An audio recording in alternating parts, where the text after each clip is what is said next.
So if we're going to talk about cleaning carpets, I want to talk a little bit first about the structure of carpet, because that's what makes it hard to clean, is how it's made, right? So I've got a little piece of carpet here, and you guys can... No. No? No, they can't see that. Oh. They can't see that. Here, let's work with that. You just happen to have a cutaway model of carpet laying around. Yeah. Why? No reason. Okay. All right, so cool. We've got this great model here. So this up here is the carpet fibers. These are the little wiggly fuzzy bits that you get to walk on every day that are nice and soft. And those go down and they're actually glued into the backing, which is kind of a mesh thing. You may be able to sort of see it there. Now that's just to keep everything stable. And those two pieces are what you really think of as carpet when you buy a roll of carpet. But when you put that in your house, underneath you've got a foam pad. Now this actually makes the carpet soft to walk on. And so this is just a foam rubber or a rubber pad that then sits on the subfloor. And the subfloor is the part of your house. That's the concrete or the wood underneath. And the problem is, if you get a liquid spill on this, that liquid runs down through those fibers, hits that backing, goes right through the backing, and then gets into this foam rubber, this sponge rubber down here. And sponge rubber. Yeah, sponge rubber. That's where all the cat pee gets soaked in, right? Soaks up like a sponge. Gotcha. Funny they call it that. So if you're going to clean this, the problem is you've now got to get liquid out of this down here when you can barely get to it because of all these fluffy fibers. So the best thing that you're going to do with this is use an extraction machine. That's one that's going to put the cleaning liquid down into the carpet and then allow you to suck it back up with air suction. And so that sucks all that dirt back up out of the foam padding.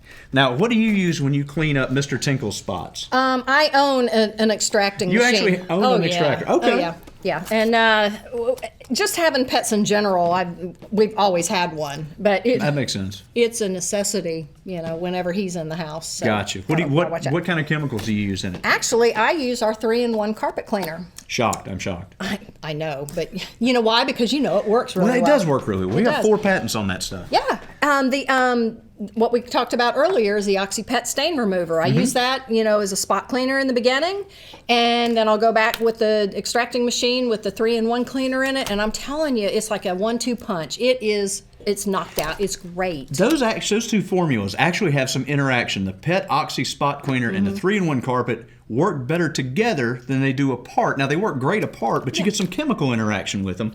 It works really well. Yeah. Now, I don't have an extractor. I've never had cats lately, but I've got dogs, and dogs can be bad too. Oh God, yeah. Dogs can be bad too. So I have to do the rag method. And so if you're going to use rags or towels or something to clean this up, you really have to put a lot of pressure in because you're really trying to squeeze all the liquid out of a giant sponge.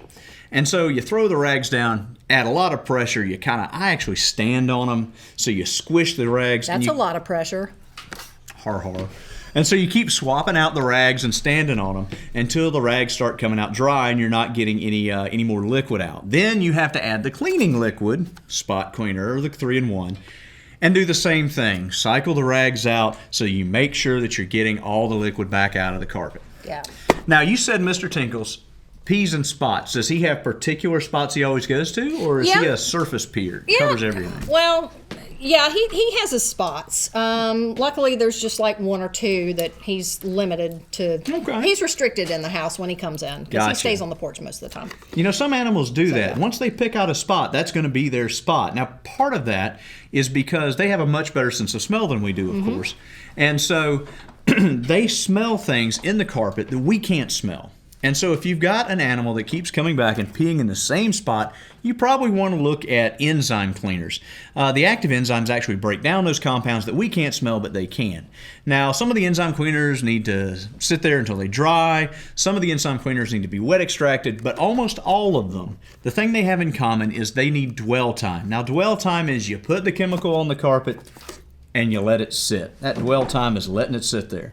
And that is allowing time for the enzymes to break down those chemicals before you actually either let them dry or pull them back out. So if you got somebody, like an animal that's going back to the same spot, look into enzyme cleaners. Yep. The other sort of special case I'll throw out is if you have an older animal or one that's been in the vet, has been sick, sometimes that urine smells awful, worse than normal. In that case, instead of the 3-in-1, which is fragrance-free, you may want to actually use our OdoBan eucalyptus disinfectant. in your extraction machine, follow the carpet cleaning directions on the label, and that gives you an extra boost of fragrance power and odor destruction, as well as cleaning the carpet out. So that's a good option if you've got those really odoriferous problems. Right.